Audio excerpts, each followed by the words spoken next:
एक जमाने की सबसे खूबसूरत और बोल्ड एक्ट्रेस रही परवीन बाबी की आज 17वीं बर्थ एनिवर्सरी है। Deewar, Amar Akbar, Anthony, the burning train, Shaan, Kaalia, नमक हलाल जैसी दर्जनों सुपरहिट फिल्मों का हिस्सा रही परवीन की निजी जिंदगी बेहद दर्दनाक थी। परवीन करियर के पीक पर थी जब उन्हें पैरानॉइड सिजोफ्रेनिया नाम की लाइलाज बीमारी हो गई थी। उन्होंने अपनी बीमारी दुनिया से राज रखना चाही, लेकिन समय के साथ ही उनके बिगड़ते हालातों ने सब कुछ जगजाहिर कर दिया। नमस्कार, मेरा नाम है लता सिंह और आप देख रहे हैं रिपोर्टर जी। आज परवीन बाबी की 17वीं बर्थ एनिवर्सरी पर जानते हैं इस खूबसूरत अदाकारा के दर्दनाक अंत की कहानी। आज से ठीक 70 साल पहले वली मोहम्मद खान के घर जूनागढ़ में बेटी परवीन बाबी का जन्म हुआ। उनका परिवार जूनागढ़ के नवाबों के खानदान से ताल्लुक रखता था। परवीन बाबी का जन्म उनके पेरेंट्स की शादी के 14 साल बाद हुआ था। यही वजह रही कि उन्हें बचपन से ही नाजों से पाला गया था। परवीन महज 5 साल की थी जब उनके पिता वली मोहम्मद का इंतकाल हो गया। ऐसे में उनकी मां जमाल बख्ते बाबी ने अहमदाबाद में अकेले रहते हुए उनकी परवरिश की। माउंट कार्मल हाई स्कूल से पढ़ाई करने के बाद परवीन ने सेंट जेवियर कॉलेज से इंग्लिश लिटरेचर में डिग्री हासिल की। परवीन बाबी कम उम्र से ही बेहद बोल्ड थी। मॉडर्न कपड़े पहनकर खुलेआम सिगरेट पीने वाली परवीन अक्सर लोगों का ध्यान खींच लिया करती थी। यही वजह रही कि महज 18 साल की उम्र में परवीन को बड़े बड़े मॉडलिंग प्रोजेक्ट्स मिलने लगे। एक रोज उस दौर के पॉपुलर फिल्म मेकर बी.आर. इशारा अहमदाबाद में एक फिल्म की शूटिंग कर रहे थे। परवीन भी शूटिंग देखने पहुंची थी। जब शूटिंग ब्रेक हुआ तो मिनी स्कर्ट पहनकर पहुंची परवीन सेट से बाहर खड़ी होकर सिगरेट पीने लगी। इसी बीच उन पर बी.आर. इशारा की नजर पड़ी। उन्होंने तुरंत अपने फोटोग्राफर से कहा, जाओ उस लड़की की इजाजत लेकर उसकी कुछ तस्वीरें क्लिक कर लाओ। फोटोग्राफर गया और परवीन ने तस्वीरें खींचने की इजाजत दे दी। बी.आर. इशारा को वो तस्वीरें इतनी पसंद आई कि उन्होंने तुरंत परवीन को बुलाकर पूछा, मेरी फिल्म में काम करोगी? परवीन ने उन्हें बड़े कॉन्फिडेंस से जवाब दिया, कहानी पसंद आई तो जरूर करूंगी। जवाब सुनकर बी.आर. इशारा दंग रह गए कि कैसे एक यंग लड़की में इतना कॉन्फिडेंस हो सकता है। उन्होंने तुरंत परवीन को अपनी आने वाली फिल्म चरित्र की कहानी सुनाई, जो परवीन को पसंद भी आ गई। इस तरह परवीन को उनके करियर की पहली फिल्म चरित्र मिली। ये किस्सा बी.आर. इशारा ने वाइल्ड फिल्म्स इंडिया को दिए एक इंटरव्यू में सुनाया था। परवीन की पहली फिल्म बॉक्स ऑफिस पर बुरी तरह से फ्लॉप रही, लेकिन उनकी खूबसूरती और अभिनय से इंप्रेस होकर कई फिल्म मेकर्स उन्हें अपनी फिल्म का ऑफर देने लगे। 1974 में रिलीज हुई फिल्म मजबूर परवीन की दूसरी फिल्म थी, जिससे वो देश भर में पहचानी जाने लगी। आगे उन्होंने अमिताभ बच्चन की फिल्म दीवार में बार डांसर का रोल प्ले कर खुद को इंडस्ट्री की टॉप एक्ट्रेसेस में शामिल कर लिया। परवीन बाबी का इंडस्ट्री में पहला अफेयर डैनी डेंजगप्पा से रहा। दोनों का रिश्ता करीब 4 साल तक चला। परवीन कबीर बेदी के साथ भी रिलेशनशिप में रही, लेकिन ये रिश्ता ज्यादा दिनों तक नहीं चला।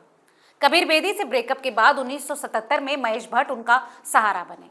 महेश पहले से ही शादीशुदा थे, हालांकि इसका उनके रिश्ते पर कोई असर नहीं पड़ा। परवीन बाबी अपने करियर के पीक पर थी जब बॉलीवुड में खबरें फैलने लगी कि वो पैरानॉइड सिजोफ्रेनिया नाम की गंभीर लाइलाज बीमारी से जूझ रही है। कई बार परवीन बाबी से उनकी बीमारी पर बात की गई, लेकिन हर बार उन्होंने ये कहते हुए इनकार कर दिया कि इंडस्ट्री के लोग उनके खिलाफ साजिश रच रहे हैं और उनकी छवि खराब करना चाहते हैं। परवीन बाबी ने कभी कबूल नहीं किया कि उन्हें पैरानॉइड सिजोफ्रेनिया है। हालांकि उनके अजीबोगरीब बयान और बदला हुआ बर्ताव सब कुछ साफ कर रहा था। परवीन बाबी की बीमारी के गवाह महेश भट्ट थे, जो उनके साथ रिलेशनशिप में थे। उनकी मौत के बाद महेश भट्ट ने फिल्म फेयर मैगजीन को दिए एक इंटरव्यू में अपने रिश्ते और कुछ अजीबोगरीब घटनाओं का जिक्र किया था। उन्होंने इंटरव्यू में कहा था कि हमारा रिश्ता 1977 में शुरू हुआ था, जब परवीन अमर अकबर एंथनी और काला पत्थर की शूटिंग कर रही थी।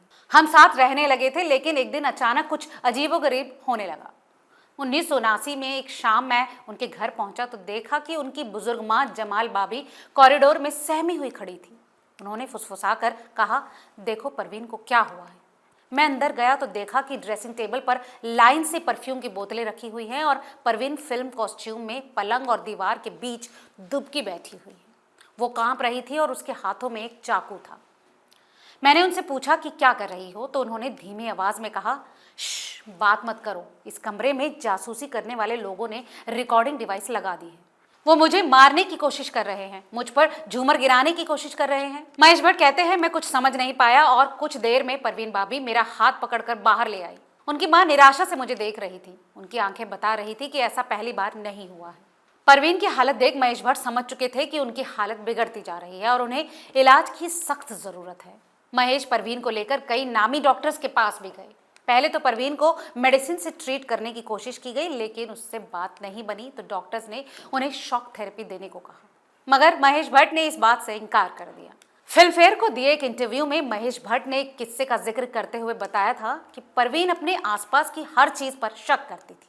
एक दिन उन्होंने महेश भट्ट से कहा था कि उनके कमरे में लगे एयर कंडीशनर में एक चिप लगाई गई है। परवीन का वहम दूर करने के लिए महेश भट्ट ने पूरा एयर कंडीशनर खुलवा कर दिखाया, लेकिन वो फिर भी नहीं मानी। इसी इंटरव्यू के दौरान उन्होंने बताया था कि एक दिन हम मेरे दोस्त यूजी कृष्णमूर्ति से मिलकर लौट रहे थे, जो एक फिलोसोफर भी हैं। परवीन ने रास्ते में ही चिल्लाना शुरू कर दिया, कहने लगी कार में बम है और मुझे बम का अलार्म सुनाई दे रहा है। ये कहते ही वो चलती कार से उतरने की कोशिश करने लगी। रास्ते में लोगों को लग रहा था कि परवीन और मेरी लड़ाई हो रही है। तमाशा बनने लगा तो मैंने उन्हें टैक्सी से घर पहुंचा दिया। महेश भट्ट को उनके डॉक्टर ने सलाह दी थी कि जब तक परवीन की हालत नहीं सुधरती उन्हें फिल्मी दुनिया से दूर रखा जाना चाहिए। महेश भट्ट ने डॉक्टरों की बात मान ली और 1979 में वो खुद भी परवीन के साथ मुंबई छोड़कर बेंगलुरु शिफ्ट हो गए। जब बेंगलुरु जाने के बाद भी परवीन की हालत में सुधार नहीं आया तो डॉक्टर्स ने महेश को उनसे दूर रहने की सलाह दी। महेश भट्ट ने वही किया और वो परवीन को छोड़कर मुंबई लौट आए।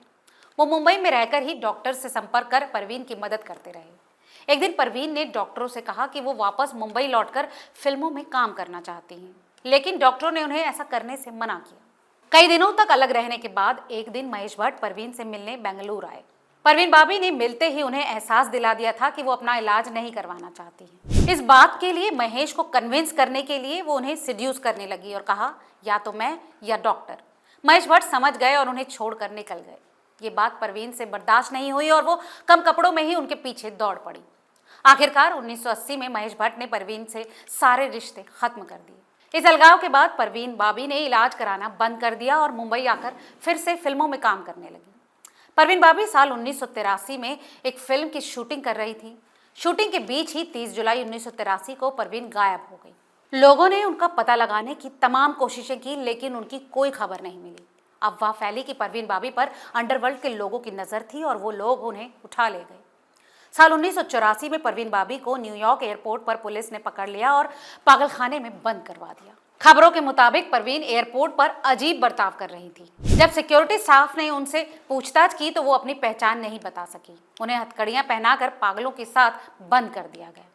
इस बात की जानकारी मिलने के बाद जैसे ही इंडियन काउंसिल के अधिकारी उनके पास पहुंचे तो परवीन मुस्कुरा रही थी, मानो कि कुछ हुआ ही नहीं। 6 साल बाद नवंबर 1989 में परवीन मुंबई लौट आई।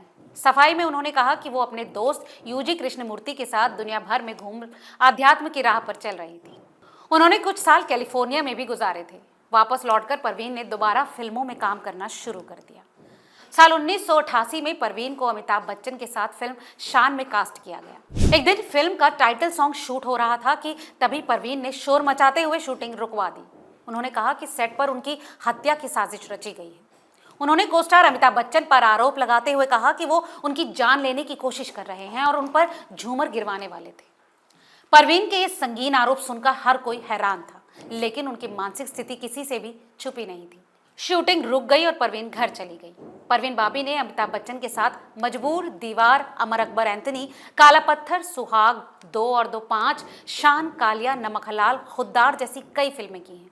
साल 1989 में फिल्म फेयर मैगजीन को दिए एक इंटरव्यू में परवीन भाभी ने कहा था कि Amitabh Bachchan super international gangster हैं। वो मेरी जान के पीछे हैं। उनके गुंडों ने मुझे किडनैप किया है और एक आइलैंड में रखा, जहां उन्होंने सर्जरी कर मेरे कानों के नीचे एक चिप लगाई है। इस इंटरव्यू के साथ परवीन की तस्वीरें आई जिसमें उनके कान के नीचे वाकई कट लगा था। अमिताभ बच्चन के बाद परवीन ने bill Clinton, Prince Charles, US government से जुड़े कई नामी लोगों के खिलाफ भी केस फाइल किया। परवीन का कहना था कि ये लोग उनकी जान लेना चाहते हैं। हालांकि कोर्ट ने सबूतों की कमी के चलते केस खारिज कर दिए।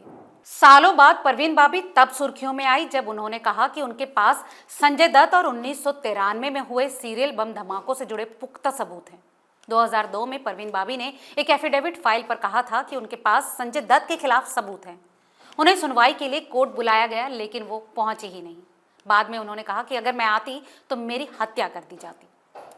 परवीन जुहू स्थित फ्लैट में अकेले रहा करती थी। वो लोगों से सिर्फ कॉल के जरिए ही संपर्क करती थी। जब भी उनके पास कॉल आते थे तो वो कहती थी कि उनका कॉल सर्विलेंस पर है, जबकि परवीन खुद सारे ही कॉल्स रिकॉर्ड करती थी।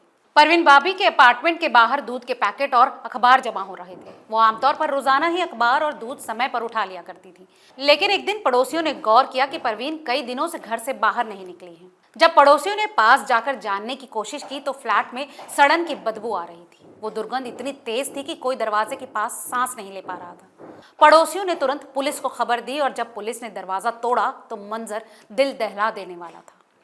परवीन बाबी की लाश बिस्तर पर पड़ी थी, लेकिन पहचानने लायक नहीं थी। कमरा पूरी तरह से बेतरतीब था और बिस्तर के पास एक व्हीलचेयर पड़ी थी। परवीन बाबी की मौत उनकी लाश मिलने के 72 घंटे पहले ही हो चुकी थी, जिससे उनका शरीर सड़ चुका था।